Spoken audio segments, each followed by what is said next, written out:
Welcome to the iPhoneography podcast. I'm Greg McMillan, and we are going to talk about desktop editing, maybe why we do it, some of the apps that we use.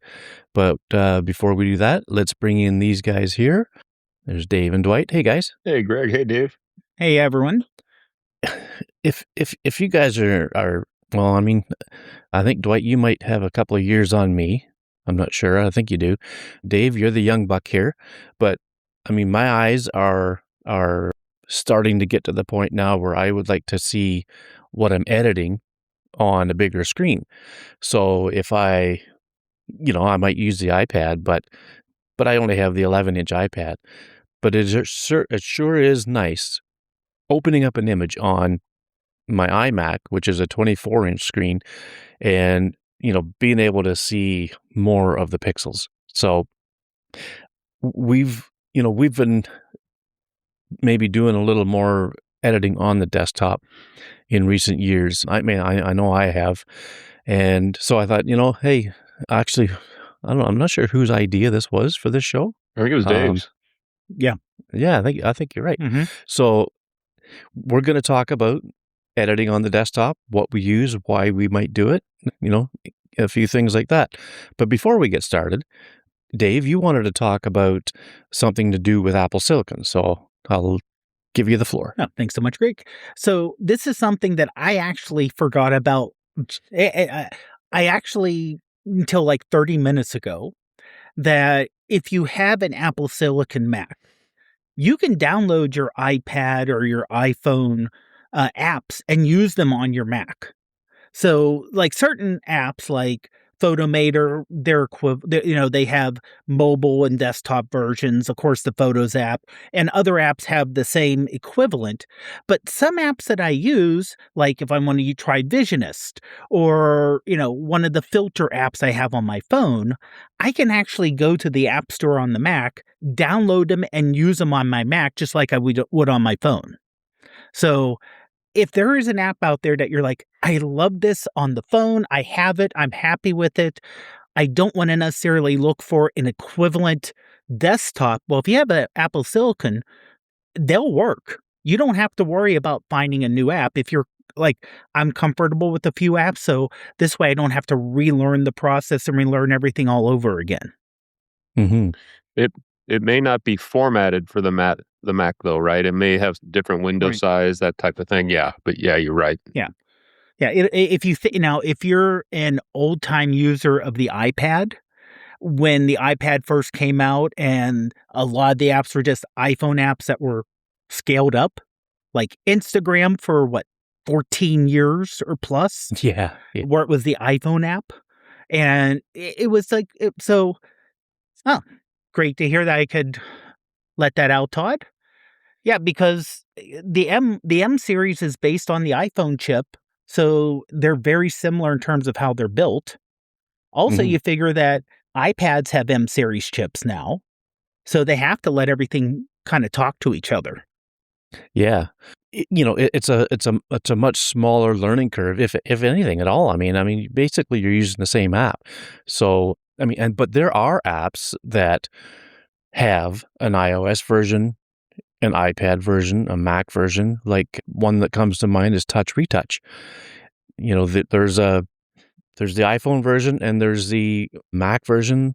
I don't think I have it on the iPad, but that's an example of the developer's done a great job of, streamlining it so that it works basically the same on either device. I'm gonna have to download that when we're done. And then another one is I'm sorry, go ahead, Greg. Yeah, go ahead, Dwight. Yeah, you may want to mention also that sometimes there's a web-based version of the app as well. Like Lightroom, there's a web-based version, and Visco actually has a Visco Studio now web. So as long as you can get to a web browser, you can do your basic Visco edits in there as well. Yeah, that's pretty cool. I was just going to mention that another one is well, it's now called Nitro, but it used to be called Raw Power, and that's made by the team that did the Aperture app for Apple. And when Apple discontinued Aperture, they moved on and they made Raw Power, and it's been a great app. like I say, now it's called Nitro, but I had the iOS app and for raw power and the Mac app, and they, that's another example of them making it so that it works the same on either one. Basically uses, I guess, the same algorithms because you get the same effect, with an adjustment type of thing. And Steven just in the chat says he's got an M3 MacBook Pro and uses the iOS app multi-tab for Flickr, and it works perfectly. I'm going to have to look into that because that's one thing that bothers me about Flickr is the iOS app. I think it's just terrible. It's hard. It's you not have very good. there's a bunch of steps that you have to follow. Yeah, that's right. So we're gonna kind of like last week or the last show, we had groups of 2 images. We had a before and after. So we're gonna do that again this week, and we're gonna show the unedited image, and then beside it, we're gonna show the edited version. Now I've got these laid out so that we're gonna show yours first, Dave. So we'll get to this one here, and when I see these images of these bridges, I can't help but think of you mentioned her on the last show. Oh, you remember who it was? Cardello. And Yes, she right. goes by City Life Adventures. Yes. Okay. So anyway, when I see these yellow bridges in Pittsburgh, I think of you because you're putting them out there, but I also think of her because she takes a lot of these pictures of these bridges. So anyway, I digress. So on the left is your original, and then on your right is your edited image. So which app was this, and and why did you use it? And what was your original format for the original? Okay, that was originally taken just a regular camera. So just a regular camera. So it was just the built-in camera I took it in, and that was edited in. That was Photomator. Okay. Because I know Photomator, Apple was trying to push it as the Lightroom alternative. Unfortunately, and if you bought Photomator for the single price years ago, and then they recently, probably not recently, changed the subscription, it doesn't carry over. So I had to do a trial version. Because I have Photomator I have Photomator for iOS, but it was a one-time fee, but it was before they were purchased by Apple. So that license now doesn't go over to the desktop version, unfortunately. Unless you buy the Creative Studio or whatever that is. Exactly. Yeah. Exactly. Yeah. Actually, no, this is not part of the Creative Studio. No, it's Pixelmator that's part of the Creative Pixelmator's Studio. part of it. Oh, this. Okay. Yeah. So now, there's not going to be any further support on Photomator? No, there will be. It's a standalone app. Okay, got it. And it's only subscription. Okay. So, because I'm still on let me go to the App Store real quick here. It's $30 for a year. No one-time buy anymore? No one-time buy, unfortunately. But, I know Apple's recently switched where developers have the ability to say, oh, you're signing up for a year, but we're going to charge you monthly. They haven't done that. So it is a $30. But if I would say this, if you're a fan of Photomator, because it can do more than just a Photos app, it has a lot more features and built-in and cleaning ability. I don't think $30 a year is that bad. Yeah. It has, I believe it has layers. It has masking and that sort of thing. Automatic masking. So it has a lot more.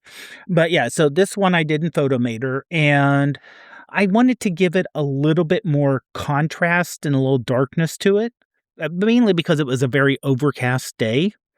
Also, I wanted to kind of lessen the brightness of the colors of the buildings and really brighten up the yellow. Because you can see where it's kind of a palish yellow on the original photo, and I made more of a gold in there. So I really wanted it to stand out a little bit more. And so it kind of looks more filmic, Dave, because in the original photo, you can see the wider dynamic range where you had shadow detail. And on the edited one, I think you kind of lost some of that. You lost shadow detail, but that's kind of kind of the in look now, I think, a little bit.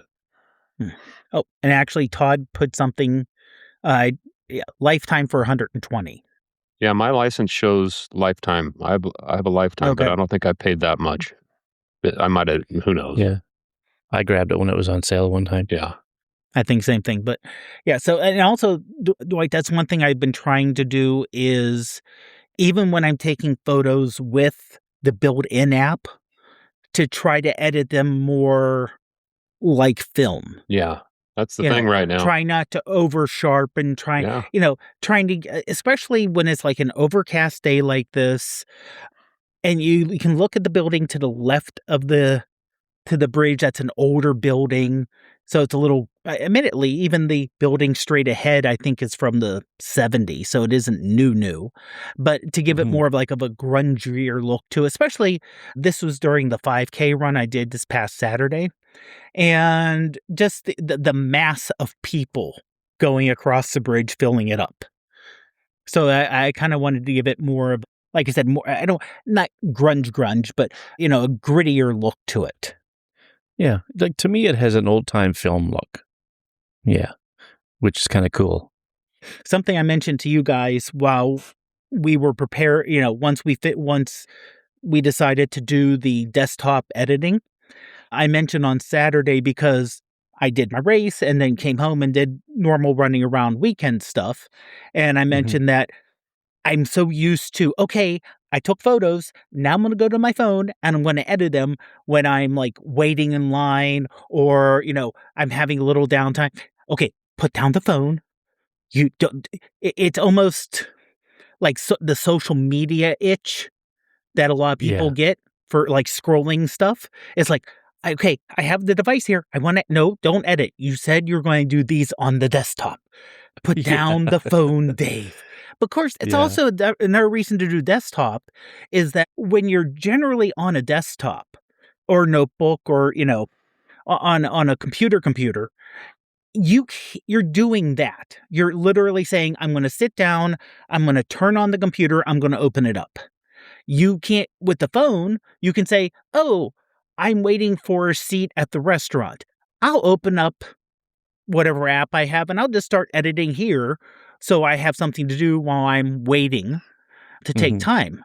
Well, when you're doing it on Mac OS or Windows, I don't know why Windows or Windows, you have it's very intentional what you're doing.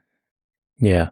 So was there any particular reason you chose Photomator for this one? Actually, every photo I took, I did both in Photos and Photomator, just because that was the first time I did Photomator on the Mac, and it was a test Okay. to see, okay, I'm going to edit here, I'm going to edit here, and I'm going to kind of compare which one gives me the better feel to what I want.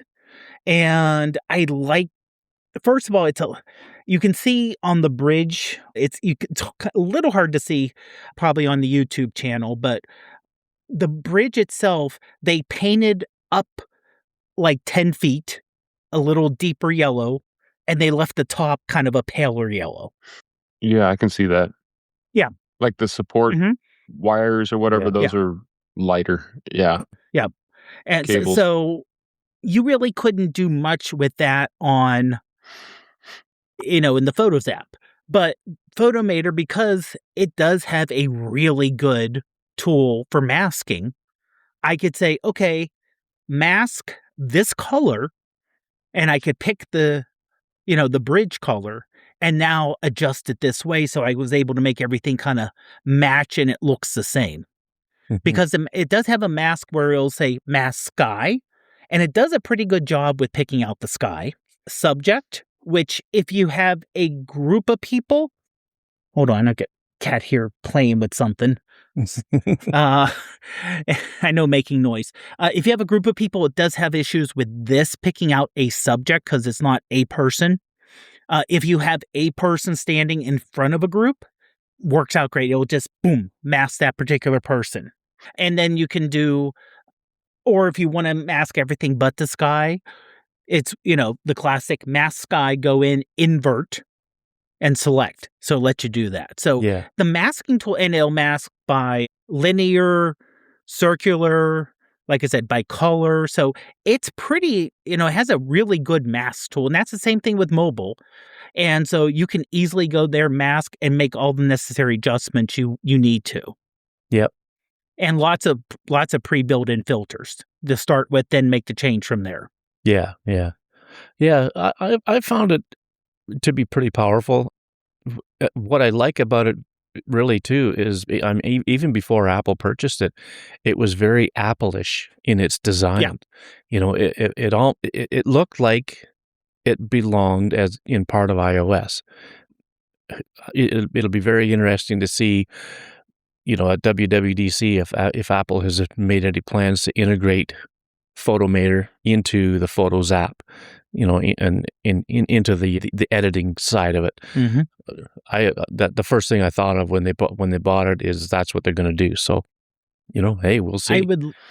I would love to see similar to what they have with the calculator, where you have a basic calculator, then you have a menu to go down to advanced or scientific. So I would love it if it would have, of course, and it depends on how much money they're also making off of the subscriptions to Photomator.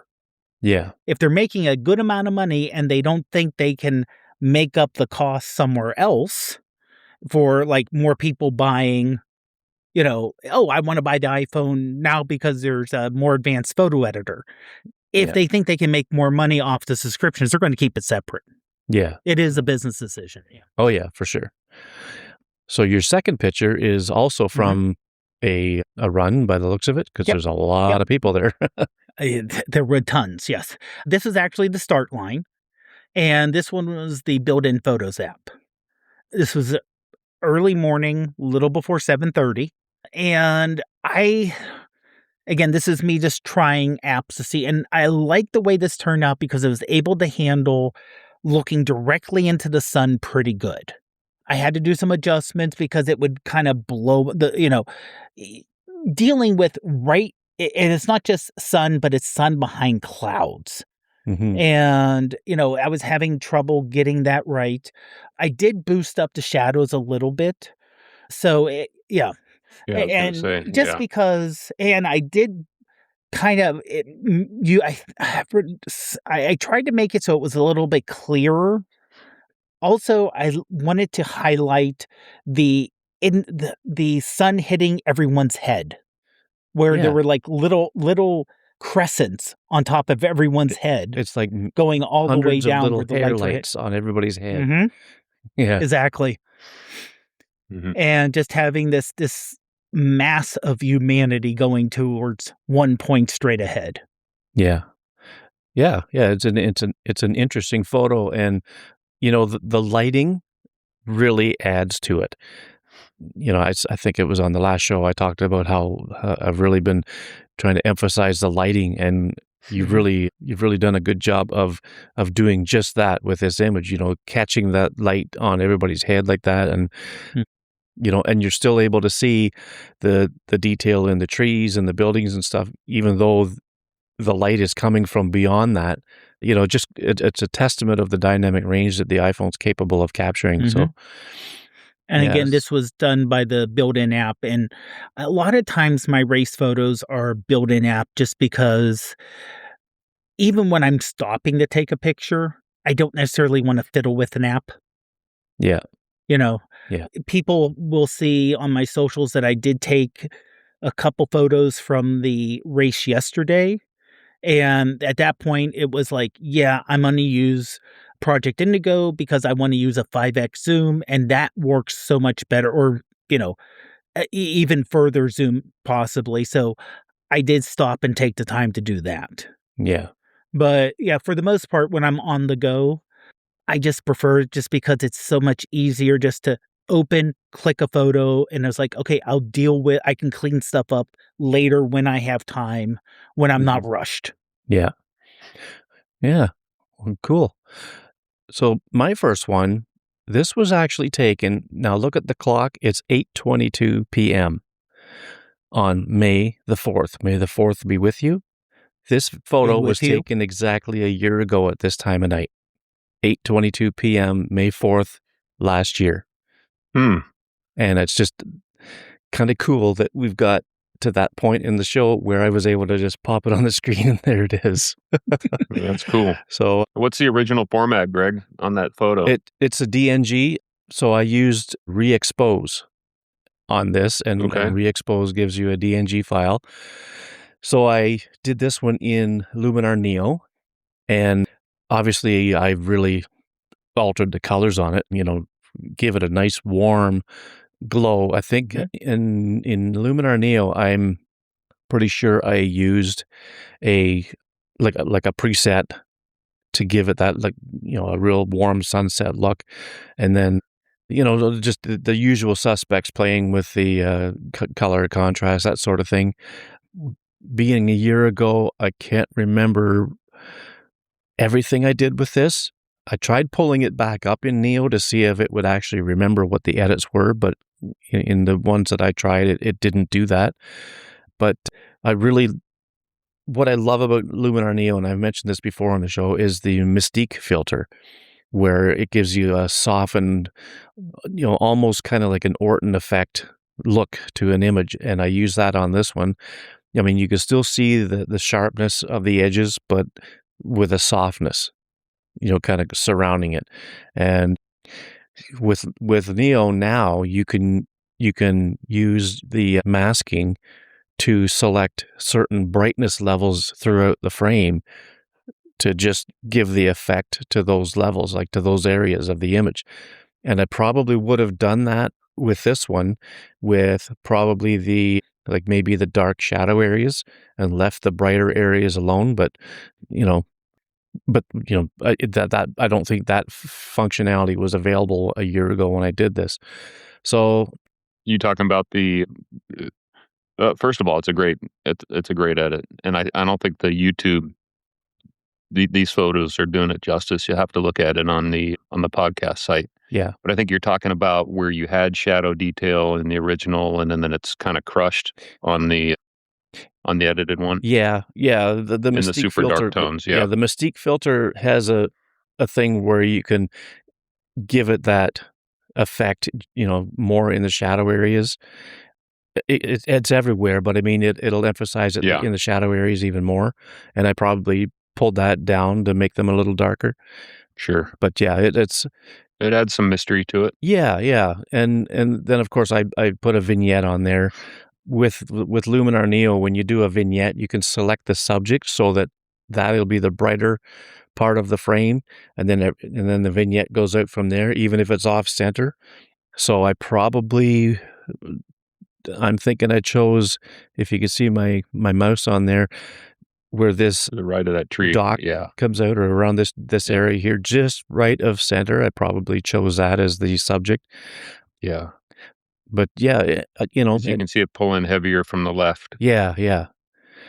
And so I just wanted to make it really, nice and orangey looking, more so than it obviously really was. But it almost has that look to it that when you experience fire smoke from big forest fires, this is what you see in the evening. It's a color like this, But yeah, and this was probably I want to say at least a 15-second exposure sequence in re-expose. But I think it's, without being a long exposure, it would have been a very kind of a plain, mundane rather type of image. But putting the long exposure effect to it, where it just smoothens out that water, I think it just gives it a bit of a surreal look to it. So. Mm-hmm. And what I like is you maintain the softness too in your editing. You didn't, crunch it up too much. Yeah. And I think that's with the help of that Mystique filter too. Mm-hmm. It has a bit of a sepia look, but without sepia tends to just kind of make everything the same color beige, which I know it's supposed to look like an old time photo. Mm-hmm. This gives it that brown, like I said, that orangish brownish tinge to a lot, but without having it where you can see the gradations in the sky. Mm-hmm. So you're not losing that. You're not just making, lowering the quality and putting a yellow filter on it or a brown filter on it. Yeah. The dead, or the driftwood, I guess you could say, in the forefront here still maintains its grayish color as opposed to being like brownish, I guess. Right. To that point. With the addition of the depth maps in Luminar 2, you'll be able to control that even more. Oh, yeah. Yeah, I wish I had light depth for this one. I might have to go and redo the edit with now that it has the light depth, because I would have been able to really, play with the light on this and who knows what I can come up with it with that light depth tool. And they have the new bokeh tool on there too, where you could, make that your subject in the foreground and then fade off into a blur into the background. Yeah. It's such a cool app. I love using it. This is a good time for Scott's comment. More than 30 seconds worth of pixels. When I talked about seeing more pixels on the screen at the start of the show, he put this up there, and just been waiting for the right opportunity to show it. This could have been a 30-second image. I don't remember, but it was a lot of fun going to that beach that night with a friend of mine, and I got a couple of real banger shots of sunset. So my next one is I did an edit of this image in Luminar Neo, but I wanted to show two different programs here. So I did it again in Affinity. Now, this version of Affinity is the new one, and it's free. So, and I think we've talked about that on the show. It's a very powerful program, and it's for Mac and Windows. No, I don't think they have the iPad version yet, but it's basically Affinity Photo that they had before, but then Canva bought them and made it Affinity. Now you can do vector stuff, you can do layout things like publishing and that, and you can do a photography all in one app, and it works on the same file in each section. Like if I wanted to take this image, develop the raw, this is another re-exposed shot, so this was a raw file, and then I can develop the raw, and then I can move it over into the vector section of the app. It all uses the same file. The file format that it has as a working file, I forget what the extension is on it, but it's a proprietary file format for Affinity, and you can go bounce back and forth between those sections of the program and work on your image. Like if I wanted to like add some type to this on the vector side of it, I could do that, and then I could bounce back into the photography side and do more editing that way. But anyway, I just use the pixels is what they call the photography side of it. So in the pixels section, that's pretty much the only section I use in Affinity. But I found this to be very difficult to edit compared to Luminar Neo. Now, it's probably because I'm so used to using Luminar, but what I wanted to do with this, and I know it's hard to tell, you got to check the show notes on the website on Wednesday after the show goes live on the audio, and you'll be able to get a lot better look at these images. But on the left is the original, and the right is the edited one. So I obviously brightened it up a little bit. I used the burn tool to try to get a little more definition in the darker areas of the waterfall, and then in the texture of the snow here and in the trees in the background. Were you able to isolate those areas via masking? When I was dodging and burning, no, I didn't worry about that. I just adjusted my brush size. Okay. But what I did do, though, is I duplicated the layer, and then I applied a Gaussian blur at about 20%, and then, or was it? No, it was about 50% Gaussian blur. And then I backed the opacity of that layer back down to about 10%, so that it gives it that mystique filter look that that Luminar does. It's not nearly as prevalent in this one. But then you can apply like a black mask and then use a white brush and brush out the rocks and the trees and keep the water more smooth if you want it. What I did was I left it everywhere except in the rocks in the foreground. Yeah. I erased it from these rocks here because I wanted them to look like they were kind of popping out a little bit, closer to you, to try to give it a little bit of depth in the image. And that's pretty much all I did. Like, I lightened it up a little bit with the curves, give it a bit of contrast, and, I didn't spend a lot of time on it because with Affinity, I'm not really used to the tool set yet. So, I mean, I could have spent easily a couple of hours trying to get this thing to look exactly the way I wanted it, but I was just kind of relying on because Affinity is very much like, Photoshop in some of the tools and what they can do and stuff like that. I mean, it's certainly not Photoshop, but it's similar in nature a little bit. But I mean, I could have tried to, and I just did what I did what I was familiar with as far as the tools went, right? I didn't want to try to sit there and learn a whole bunch of stuff. So I tried to get it looking a little like my Luminar edit, but it's not really that close. But I did want to just get, I wanted to give it that softened look that you get with the Mystique filter in Luminar. And I wanted to really enhance the rocks in the foreground and make that look like they were closer to you. So again, check the show notes when they come out on Wednesday, and you'll get a better look at these. And I think you'll probably see what I'm talking about here. Yeah, that was my question about Infinity was how quick were you able to pick it up? Because Infinity, like I said, with the other app, that's quick. And Luminar Neo is so easy to use, Yeah. And Affinity sounds more like something you have to get full out of it. You really need to study it and get familiar with the tools.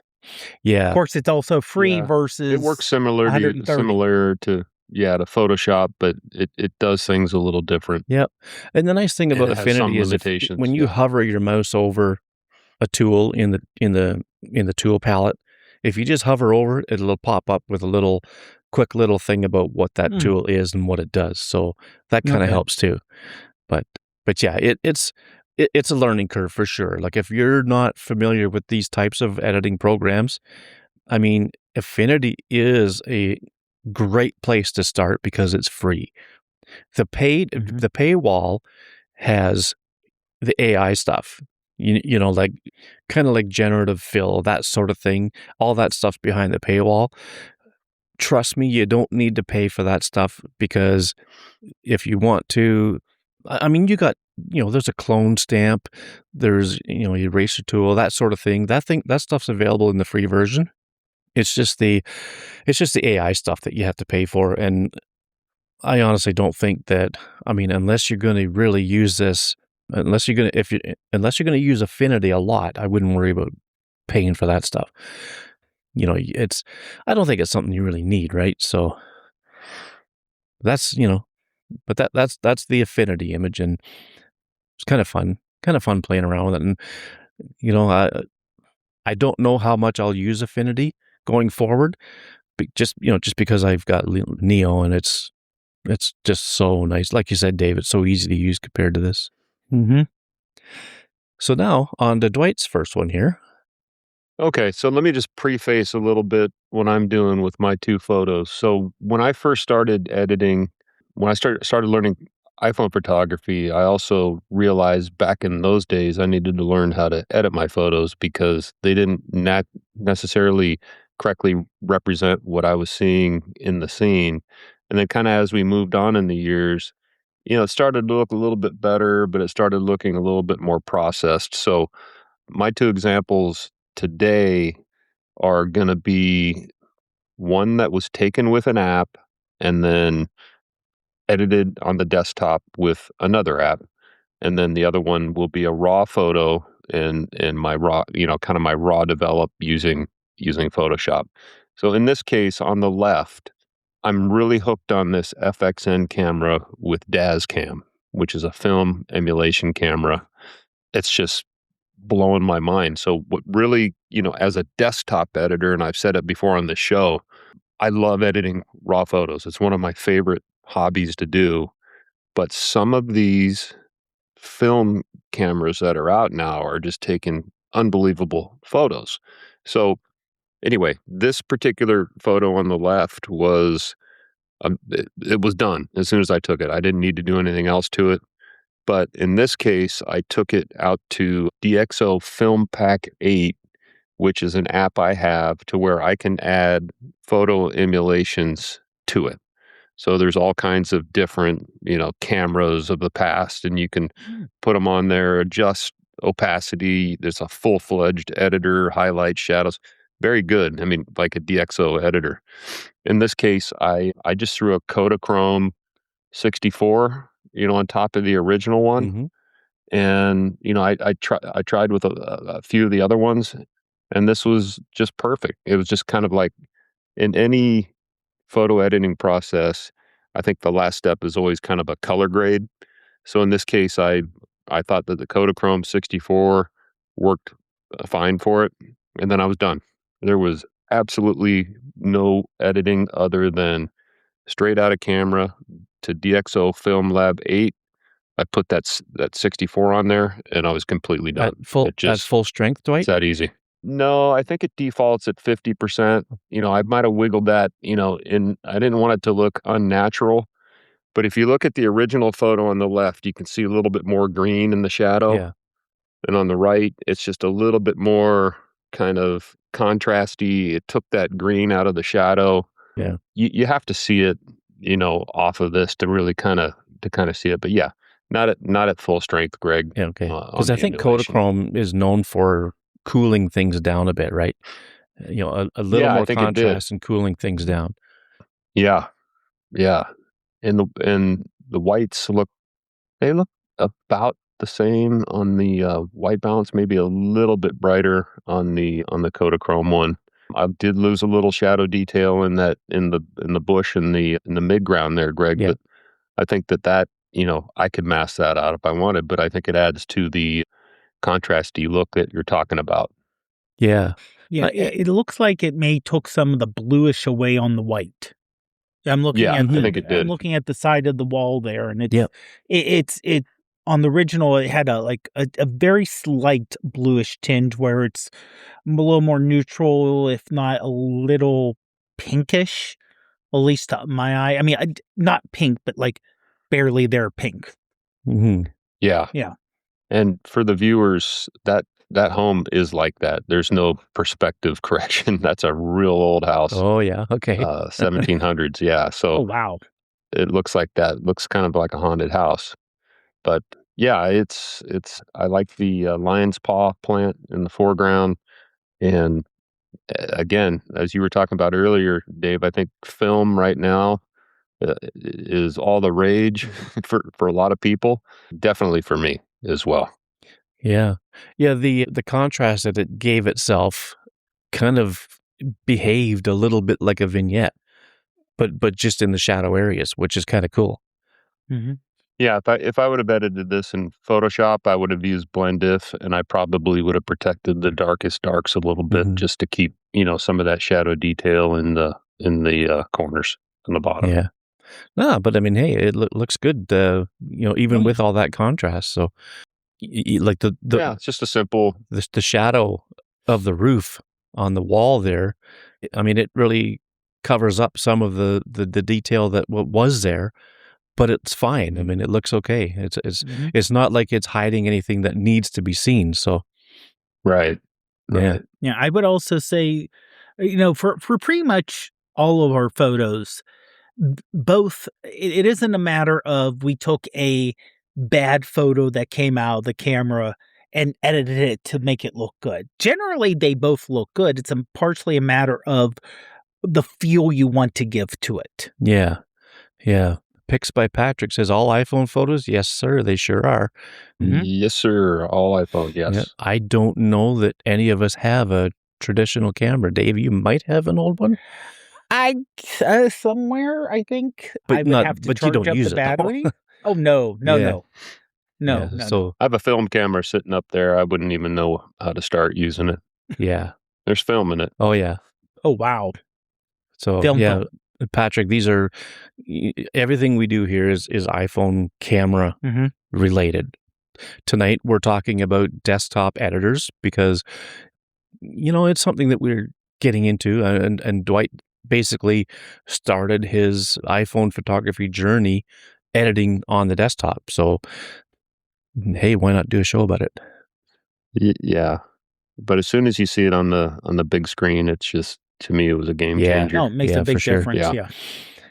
Okay, so now your second one is a lovely shoreline view, and I think is this a shot that we've seen before? You have seen it before. Okay, I thought The it looked on the familiar. left, that is a Bayer raw photo. This was edited in Photoshop, and I have them all. I have Luminar, I have On1, I have Affinity, I've got Raw Power, I've got every single editor except DxO, I think, for the editing, and you cannot get me away from Photoshop one bit. So, in this case, I've got actions set up in Photoshop where I push a button, it creates a channel for the sky and the foreground, and it saves it down below in the channel section. So the foreground will have its own channel and the sky will have its own channel. Then I'll create a layer. Oh, and at the same time it creates the channel, it creates a midtones 3 mask. So, you've got your shadows, your midtones, and your highlights. So midtones 3 is right in the middle of the midtones. I don't like doing global adjustments to anything. I like working within specific tones. So midtones 3 is good to work with because you're not going to blow out any highlights, you're not going to crush any shadows. So I work within those. So independently, I'll work on the foreground. I'll lift the midtones up. Maybe pull the shadows down to get some contrast. I'll lift the highlights up to bring some of the details in there. And then I'll do the same thing with the sky. You can see I brought out some of the details in the clouds that weren't really visible in the Bayer raw photo. I cleaned up the distracting branch that was on the left. You can see I pulled the shadow, the detail out in the foreground in the ice plant. And what I like about the Photoshop is I can I can take and isolate anything on this photo and work with it. I can isolate just the green. I can adjust the masks. I can isolate just one of those palm fronds and work with it independently. I can any light tone within the whole spectrum I can work with, any color tone, and that's just that's my jam. So it feels like it's almost like you almost feel like you're in the dark room, trying to, which I've never been in, but Mhm. you have to visually watch it as you're pulling, your midtones and shadows and creating contrast and all that stuff. And then you can start doing your dodging and burning. Like Greg, back on your waterfall photo where you were seeing the dark cracks that you were talking about and you wanted to fill those in. That's why I asked you if you were able to isolate those, because for me, all I would have to do is put a picker down there. I would pick that tone, and then the mask would be created right there. I can even save that as a channel, but I can pick that tone, and then I can bring that into a dodge tool, a burn tool. Then I can adjust the opacity, and I can just darken those little areas up, and I don't have to worry about hitting anything else. On the water, I can isolate the water very easily. And then, if you wanted some of that yellow maybe out of it, can reduce the saturation, the vibrance, and make it more white. There's all kinds of things you can do with this program. Now, when I'm working in Photoshop, I feel like a mad scientist because I am working with panels that I've really been studying very hard for about a year and a half now, and I'm just fully embedded. And some of the stuff that you can do in here is just absolutely insane. Like I can isolate the beige cliffs in the background. I can put a color, solid color over the top of this thing, and then it's it's just on that color, and you can spread the range out wherever you want it. But then I can drag it within the color hue, and I can change the color of everything. It's insane. I'm gonna have to do a raw edit on here again one of these days. Yeah. Yeah, I mean, I've seen your tool palette in Photoshop when you shared your screen one time, and it looks like those screens you saw at NASA when they showed the Artemis mission. Looks like a It's plane cockpit. crazy. Yeah. Yeah.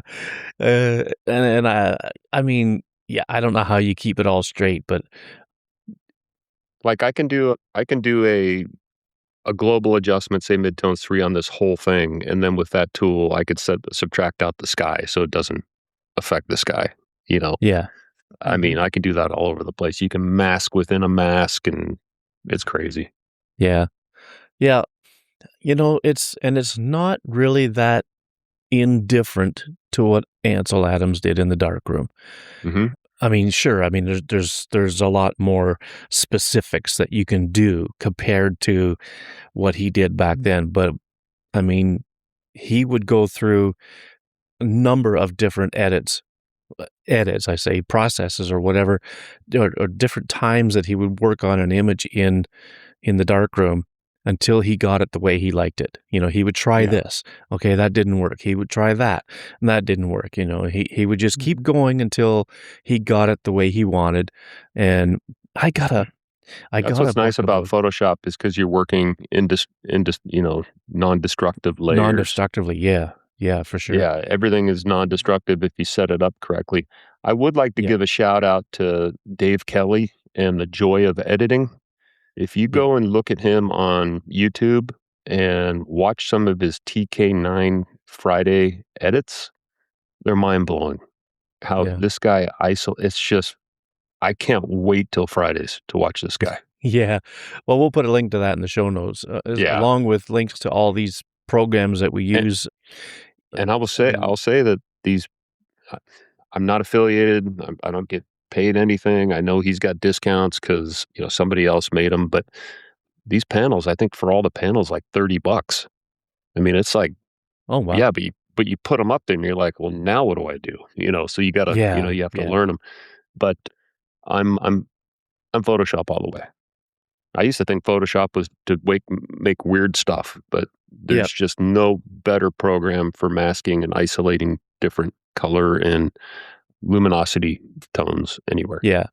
And some of that stuff can translate over to some of these other programs like Affinity or Neo, or when you're talking about masking and working with tonal values, I mean, you may have to figure out how to do that in these apps, in these other programs, but some of that stuff, like if you watch one of his videos about maybe working with a certain tonal range or whatever, I mean, you can kind of take that information and apply it to or try to anyway, to try to I've done apply all it that. to the program that you're using. I've done all that. Yeah. So I've done I it mean, all, and there's no way to get within specific tonal ranges, and the masking is nowhere as accurate as Photoshop. yeah. Yeah. I mean, hey, Photoshop's been around for eons. Yeah, and they're doing some crazy stuff. I'm pretty anti AI still, so I'm trying to stay away from the AI editors as much as I can. There's an argument as to how much AI is being used here, but Photoshop's doing crazy stuff. Like if this was a picture of a bike, I can take that bike now and rotate it on screen and put it in any position I want From without losing In the 3 proper dimensions. perspective. Yeah, in 3 dimensions. 3 dimensions. That It's got the whole thing. Yep. That's crazy. It's insane. Yeah, it is. And that's why I hate the overall, and I'm hearing more and more people say using an overall term AI isn't quite right. Mhm. Because you have the generative AI that's, you could say, oh, add this, remove this, make a photo that looks like that. Yeah. And then you have, really machine learning, Mhm. where it's just an extension of the tools they already had, but it's automating a lot of what was manual process. Yeah, exactly. And Photoshop's not exempt from that, right? I mean, there's a new Yeah. thing that just came out where it says remove distractions. It'll find every single distraction. The screwdriver sitting over there, it'll know it's a screwdriver. And then you can tell, what you want to keep and what you want, and then you hit enter and everything's clean. You can remove all the people. It picks up all the people and they're cleanly gone. There's no artifacting or anything. Yeah. So there is And AI that to there. me is what, that to me is where machine learning really should be helping people, is simplifying what was a multi-step 2-3 hour long process to say, literally to the point where you can say, okay, remove all the Mhm. distractions. Where before you had to say, okay, where's my distractions? Okay, I have that there. Okay, now I have to, you know, Mhm. do this, and now I have to clone, and I have to remove the individual object, and okay, moving to the next one. So really, it's not generating anything that wasn't Mhm. there. It's also not using machine learning off of, I looked at all the Rembrandts, I looked at all the Picassos, so I can create something that looks like it, Yeah. AI, but it's saying, "Oh, here's something I want to do. I don't want to take the necessary 15 steps to do it. Right. You just do it, computer." Yeah. Now, Mhm. conversely, if I take a photo through a window and there's a bunch of glare and I select remove glare, that's AI, right? Because now it looks like there was not even a window there. There's no way I could have done that in Unless you used a circular polarizer. Well, I mean, in terms of editing, I'm sure terms of there editing. is Yeah. some Oh, yeah, yeah, in yeah. certain I would say this, everything that AI can do, like editing like that, generally can be done by a human, but it would take so long to get it done. And literally, it's saying, okay, what are reflections? Like the reflections in my glasses right now. Okay, I know what the face looks like, and I know what this should be, and I know the tones. So I'm going to mask the individual reflections here, and I can see the color, and I'm going to, you could, doing a reflection on the glass for a human to do it. Mhm. I hate to say anything's impossible, Yeah. but would be so insanely hard, there's no reason to do Right. it. Yeah. Yeah, Photoshop, I for would sure. just say remove reflections. I wouldn't even have to mask anything. Exactly, Yeah. exactly. And again, that's where I would love to see more AI, and I Mhm. think Photoshop's doing it that way, not just, like we said before about, "Oh, add this, or change this, or do that," which can be helpful also. Mhm. But, trying to make it where it's taking the tediousness out of what you want to do, and that really expands the ability to be creative. Yeah. Yeah. Yeah. I still like to do the dirty work of creating my own desk Yeah, maps, depth maps, kind of stuff like that. I feel like I should be doing because I can work it out to where I can control it. right. Yeah. Yeah, David says AI in Photoshop just speeds up his editing. Mhm, Yeah. So David, if you're working off the latest version, you know that some of the new AI tools, that removing all distractions is wild. Remove all telephone lines.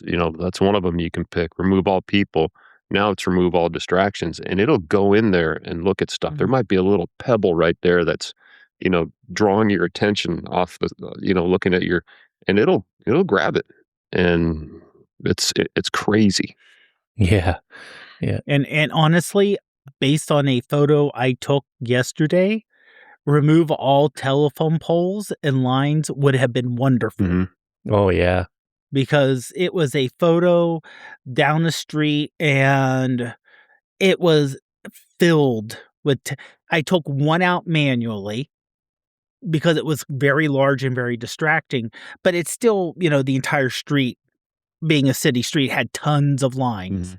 I don't think they were too distracting, but there are times where I just wanna say, I just wanna see the sky, or I wanna see the hill behind me, but there's light poles and things Sure. and everything else, Yeah. and trying to do it manually would be a giant pain if I could do Well, it. I'll Yeah. tell you what. My brother and his family, they're over in the Philippines right now. His wife is from there, Lots of and telephone lines. Pardon? Lots of wires and stuff out there above Oh, ground. man.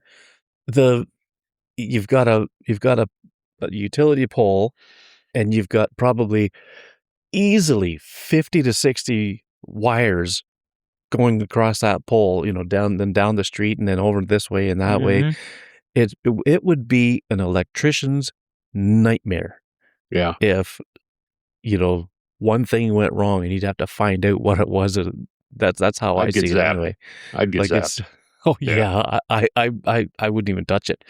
But Yeah. so, I mean, I have to wonder if Photoshop would be able to deal with that one or not. But yeah, I mean, if I was to I'll do grab one of stuff those like that photos. though. I mean, they're out there. They're out there. I'll grab one and see and put it to the test. Oh yeah, for sure. If I take something out of a photo like that though, and we've had this discussion before about ethics, I would certainly disclose it. Like even like a sky replacement, I would disclose it Mm-hmm. at our photography club in town here at one of our meetings here in the recent past. I had a picture of a barn and the sky was just a dull gray, just a flat dull gray color. So in Luminar Neo, I replaced it with a lot more dramatic one, and it looked so good. It was so convincing that nobody picked up on it. Nobody asked, "Oh, did you do anything with the sky?" And then finally, before we moved on to the next image, I said, "Okay, all right, I'd replace the sky." And then that was another, minute or two discussion about that. But, but I disclosed it, right? I said, okay, I Mm-hmm. wanted to see if anybody would pick up on it. Nobody did. And because it is that good, but I disclosed it because I just don't have I just can't not disclose it. I have to Right. be honest about something like that because when I take a photo, I want to present it the way I saw it, but sometimes if the way you see it is just so boring, I mean, and it could be better, then there's nothing wrong with taking an artistic approach to it like that, and Mm-hmm. doing a sky replacement like that. I mean, I've seen YouTubers do the same thing. That if they've replaced a sky, they disclose it. They say they did. So Especially if you're using someone else's image. exactly. Yeah. The one I used was included with the program when I bought it, but I do plan on over time trying to get images like sky images that I can use where I can use my own sky. But I think I would still disclose that I swapped it out. Mm-hmm. But Sure. I remember this was a couple years ago when Photoshop Camera was still available for the yeah, iPhone. And I think it was a photo of a local library. And I replaced the sky because it did an amazing job. Unfortunately, it's no longer available because they took all the information and put it into their paid Photoshop products. But Greg, you had no idea it was replaced.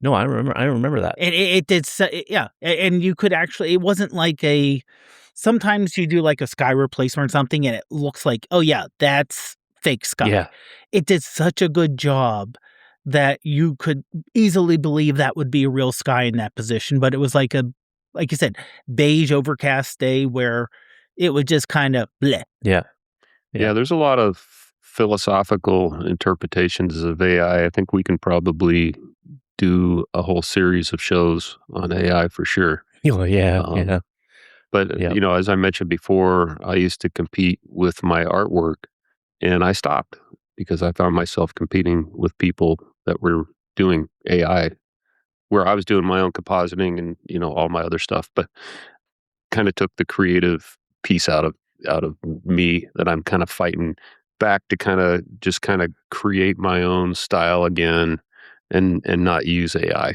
So Yeah, yeah. Luke from Edmonton is joining us. Just catching up. Did you guys mention Pixelmator Pro? I'll check later when I listen to the podcast. We just mentioned it very, very briefly when Dave was talking about Photomator. It's just not one of the ones that we used to do an edit tonight, but I actually use it in preparing for this podcast. The images that you see on the screen, when I show the images, what I do is I prep them for the podcast player app. So what I do is I bring it into Pixelmator Pro because it's so easy. I size them to 2048 on the longest dimension, whichever is the longest one, and then I'll take the canvas and I'll make a square canvas out of it so that the background is transparent, the where there's no image, and it's a square.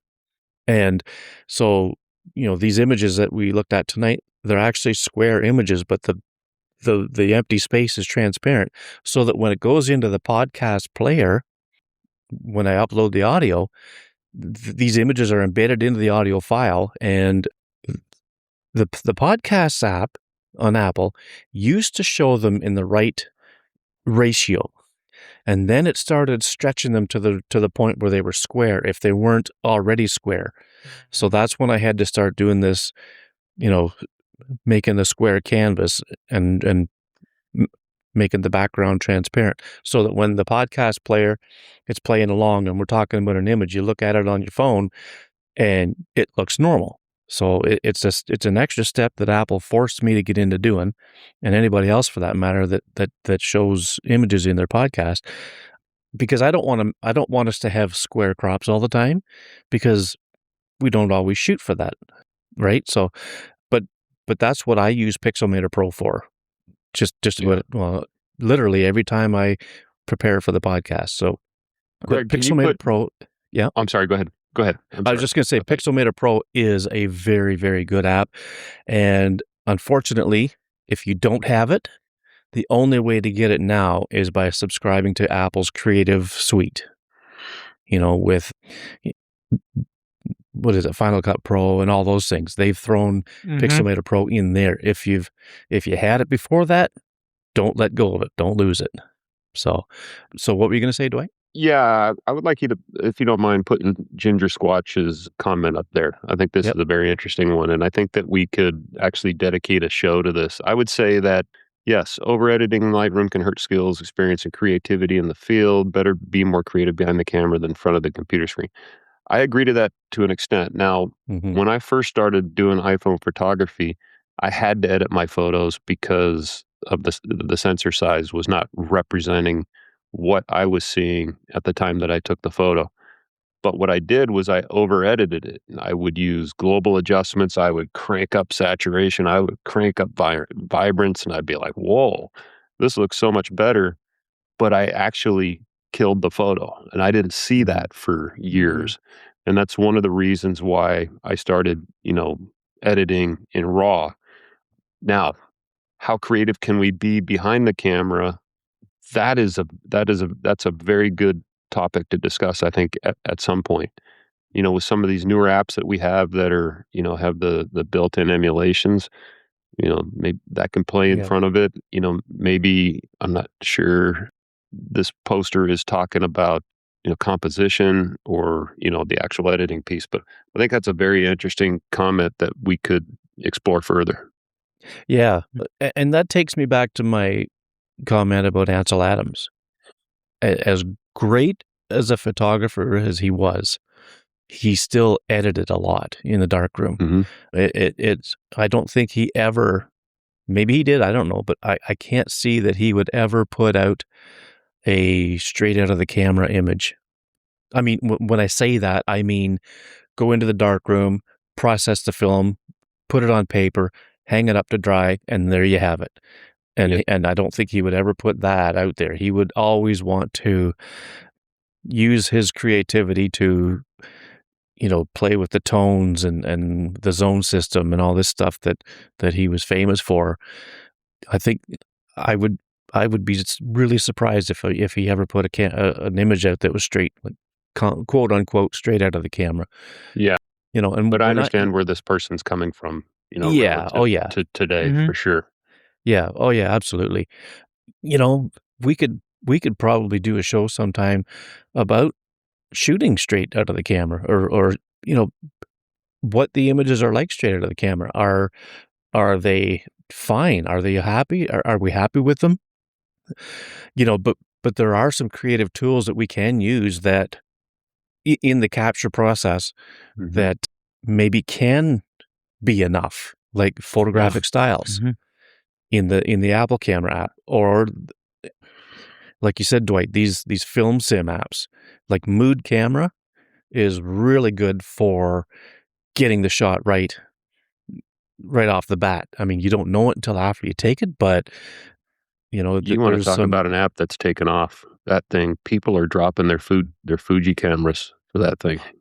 Yeah, it's crazy. Yeah, for sure. But no, good The negative is the score, and the print is the performance. Yeah, to paraphrase Ansel, yeah, for sure. And I also, you guys also mentioned in the past intentional photography, where that's where the creativity that Ginger was talking about was, like you said, even before you even take out your phone, thinking ahead, thinking, okay, I want to take this type of photo and looking for it and getting in your head even before you bring up the camera. This is what I want to see. This is how I want it to feel like, and not just saying, oh, wow, that's amazing. Take a picture. Mm-hmm. Yeah. And I think even to add to that, you may look at, like the series of YouTube videos that we spoke about last week from Jack Hollingsworth. Jack Hollingsworth, yeah. Jack Hollingsworth, so yeah. there's one scene where Jack walks up to some buoys and some ropes, and I think before he even pulls out his camera, he notices the colors. He notices what they represent. They represent, safety, flotation, ropes for strength, ropes for lobster traps. So he connected his feelings of youth to the colors. So he intentionally had a story behind what he was trying to capture at that point. So I think it meant a lot more to him. Yeah. That's such a good series. I started watching it and I haven't got through them all yet, but they're 8 to 10 minute long videos or whatever. Yeah. So it's a great series to watch. Look in the show notes from the last episode. The show notes are either in the podcast app or on the website, and I recommend checking it out because it's a really good series. So just one last look at a comment here before we go. Thanks, that's Stephen Just, for the multi-tab for Flickr. I've downloaded it and we'll try it. That's from Luke. So yeah, I'm going to have a look at that too. What is that? Is that an app? Multi-tab? I don't know. Whatever it is, I'm going to have a look at it. Yeah. Yeah, because I'm not sure if it's something like an extension that you put in the Flickr app or something, or... Oh, and Steven says Lightroom develop presets are really good to see what an image can look like. Yeah. So presets, you got to be real selective on those because, man, there's a lot of them out there, and you can find yourself going down that rabbit hole. Buying too many. So I guess the multi-tab is an app. So okay. Yeah, I'll check it out. I just opened it up. It's actually just it's a way. Well, this one's for Tumblr, but I think there's also a multi-tab for Flickr too. So it's an app. It's a viewing app. So okay. And like you said, Greg, they're not exactly the best for viewing per se. Right. So it really helps get the flow, the screenshot. Yeah. Greg, I found it. I'll send it to you. Okay. Yep. Thanks. Yeah, it looks like the company has different ones. There's a Flickr, there's a Reddit. Oh yeah. There's a Tumblr. So okay, cool. Alrighty. Okay, you should have it now. Okay. All right. Well, that was a really good discussion. This went so much better than I even imagined it might go. Just based on, I thought it was going to be much simpler than this, but thanks to our wonderful viewers in the chat that we were able to extend this conversation into a few other things. And I think that's great because, these other things that we talked about are very relevant with desktop editing. So, thank you everybody for watching, and don't forget to like and subscribe the video. And Ginger says, new to the channel, everyone can capture an image and edit it to look great, but a photographer can capture the mood and almost like a story within that image. Subscribe. Well, thanks, Ginger. I appreciate that. Yeah, thanks. And yes, you're exactly right. A great photographer can capture the mood and almost like a story within that image. And that's something that I've been saying about my own stuff for a long time now, is I want to be able to capture a mood or tell a story within the image. So that's something that I'm never going to stop learning about. So we can do an episode on intentional photography. I think that would be an interesting one. Yeah, for sure. Who knows? Maybe Jack will come on for that one. He said he'd come on again sometime. I just gotta wrangle him when he's home. But let's get him. Yeah, for sure. Yeah, he is I think he's in West Texas now. I'm not sure. He lives in Austin, but I think he's been on the Okay. road for a little bit. But yeah, I'll hit him up and see when he can come on, and be great to catch up with him. So thanks everybody for watching, and for the audio listeners, thank you for tuning in. Don't forget, obviously by now the images have been on your podcast player, but go to the website and have a look at these images. You get a lot better look at them there, Yeah. and you'll see what we mean. And I guess on Make that sure note, you like and subscribe and spread the news. yes, absolutely. So on that note, I guess we'll see you all in the next one. Take care, everyone. Have a great one.